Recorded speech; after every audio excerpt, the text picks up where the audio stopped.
Hello दोस्तों, स्वागत है आपका एबीपी विजन्स पर।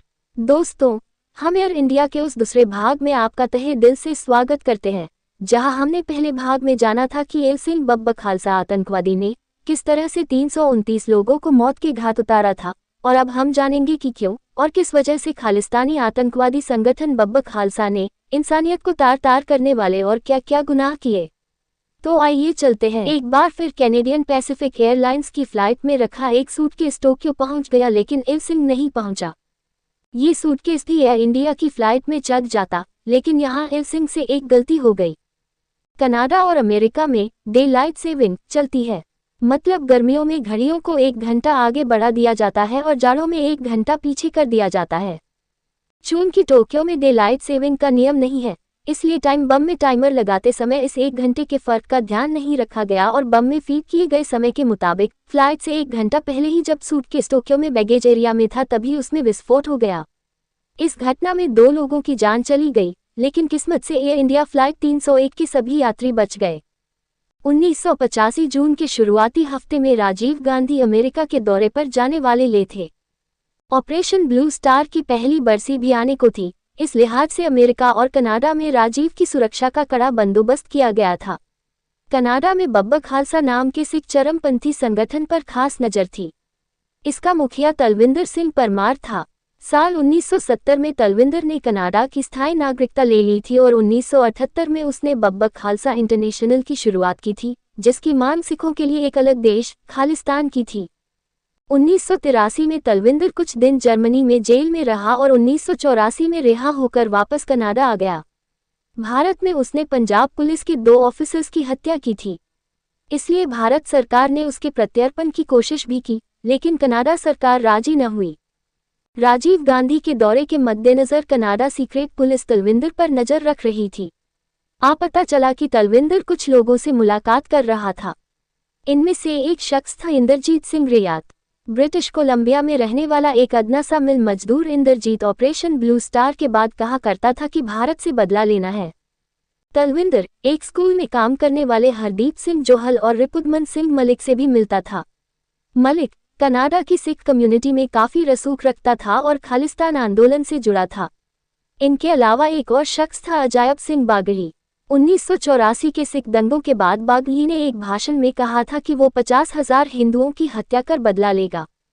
ये सभी कनाडाई पुलिस के रडार पर थे, लेकिन राजीव गांधी का दौरा हो जाने के बाद पुलिस ने इन पर नजर रखना बंद कर दिया।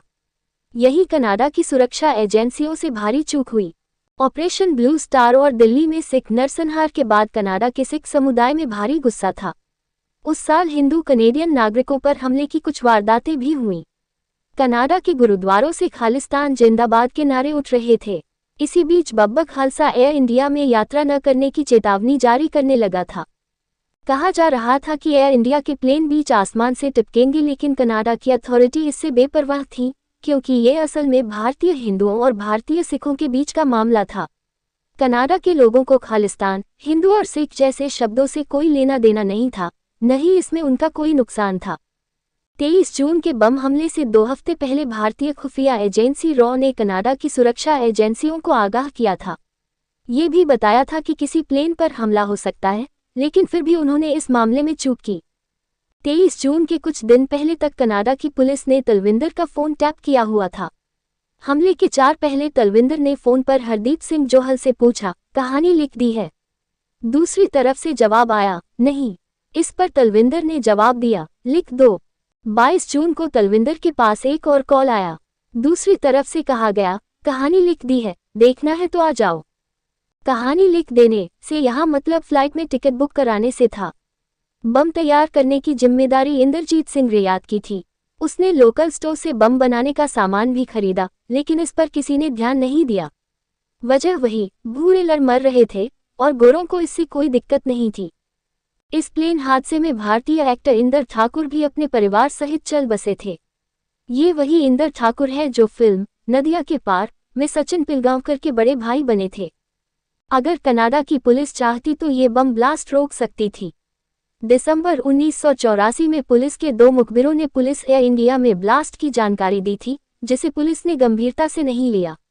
अगस्त 1984 में कनाडा के एक कुख्यात अपराधी गैरी बॉडरोल्ट ने ये खुलासा किया था कि उसे तलविंदर परमार ने एक सूटकेस दिखाया था। परमार ने उसे ऑफर दिया था कि अगर तुम विमान में ये बम लगा दो तो तुम्हें $2 लाख दिए जाएंगे। इसे बाद तुम आराम का जीवन जी सकते हो। शुरुआत में गैरी को ये आइडिया अच्छा लगा। थोड़ी देर बाद उसे लगा कि एक साथ इतने लोगों को मारने का पाप करना ठीक नहीं है। उसने तलविंदर परमार से कहा कि भले ही मैंने जेल में टाइम बिताया हो, कई अपराध किए हों, लेकिन ये काम मैं नहीं करूंगा। वो कुछ दिन बाद सीधा पुलिस के पास गया। उसने एयर इंडिया बम ब्लास्ट की साजिश के बारे में बताया, लेकिन पुलिस ने इसे गंभीरता से नहीं लिया। लोग एयर इंडिया छोड़ ब्रिटिश एयरवेज से सफर कर रहे थे। पुलिस और सरकार ने इस बात को तब भी गंभीरता से नहीं लिया जब कनाडा के ज्यादातर सिख लोगों ने एयर इंडिया का उपयोग करना ही बंद कर दिया। कनाडा की वरिष्ठ पत्रकार और इस हादसे पर loss of faith, how the air India bombers got away with murder किताब लिखने वाली किम बोलन ने एक शख्स प्रकाश बेदी के हवाले से लिखा है कि प्रकाश की पत्नी और बच्चे पहली बार अकेले सफर कर रहे थे। प्रकाश ने देखा कि एयर इंडिया की लाइन में सिख नहीं है, जबकि ब्रिटिश एयरवेज की लाइन जल्द ही सिखों की भीड़ से भर गई। बेदी ने अपने साथ गए दोस्त से पूछा कि सभी सिख ब्रिटिश एयरवेज से सफर क्यों कर रहे हैं। उसने बताया कि उन्हें हिदायत दी गई है कि वे एयर इंडिया की फ्लाइट न लें। जब ये बात प्रकाश को पता चली तो वे अपने बीवी बच्चों को वापस लाने के लिए गार्ड से प्रार्थना करने लगे, लेकिन तब तक प्रकाश का परिवार बोर्डिंग पास लेकर एयरपोर्ट के उस इलाके में दाखिल हो चुका था जहां उनसे संपर्क नहीं हो सकता था। ज्यादातर स्थानीय लोगों को भी पता था उन्हें एयर इंडिया में सफर नहीं करना है, बस पुलिस और सरकार को ही नहीं पता था। 20 साल बाद भी कनाडा सरकार आज तक पीड़ितों के परिजनों को न्याय नहीं दिला पाई है। हमले के कुछ महीने बाद रॉयल कैनेडियन माउंटेड पुलिस ने ब्लास्ट के मास्टरमाइंड तलविंदर सिंह परमार को गिरफ्तार किया।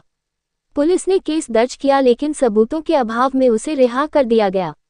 इसके बाद परमार पहले पाकिस्तान गया और वहां से साल 1992 में भारत पहुंचा। यहां एक पुलिस मुठभेड़ में उसकी मौत हो गई। कुछ समय बाद इंद्रजीत को कई हथियारों, विस्फोटकों के साथ गिरफ्तार किया गया। टोक्यो में हुए धमाके के सबूत पुलिस के पास थे। धमाके में हुए 2 जापानी लोगों की हत्या के जुर्म में इंद्रजीत को कनाडा में 10 साल की सजा हुई। रिपुदमन सिंह मलिक और अजायब सिंह बागड़ी को भी गिरफ्तार किया गया। साल 2005 में कनाडा पुलिस की कमजोर जांच के चलते ये दोनों छूट गए।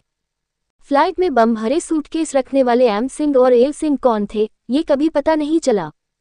कनाडा सरकार की पूरी दुनिया में कड़ी आलोचना के बाद साल 2006 में कनाडा ने फिर जांच कमीशन बैठाया। इसने 2010 में माना कि कनाडा पुलिस और सुरक्षा एजेंसियों ने कई गलतियां की थीं, जिसके चलते फ्लाइट में बम ब्लास्ट हुआ था। ये कनाडा के इतिहास का सबसे महंगा और लंबा चलने वाला केस था। कनाडा ने 25 साल तक मामले की जांच खींची, कुल 46,800 करोड़ रुपए खर्च किए। इस मामले में जिस एक शख्स को जेल हुई उसे साल 2017 में रिहा कर दिया गया।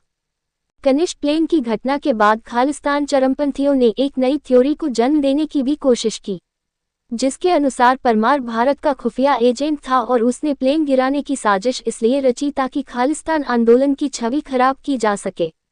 हालांकि भारत में जैन कमीशन ने अपने रिपोर्ट में पाया था कि तलविंदर कई बार राजीव गांधी की हत्या की भी योजना बना चुका था।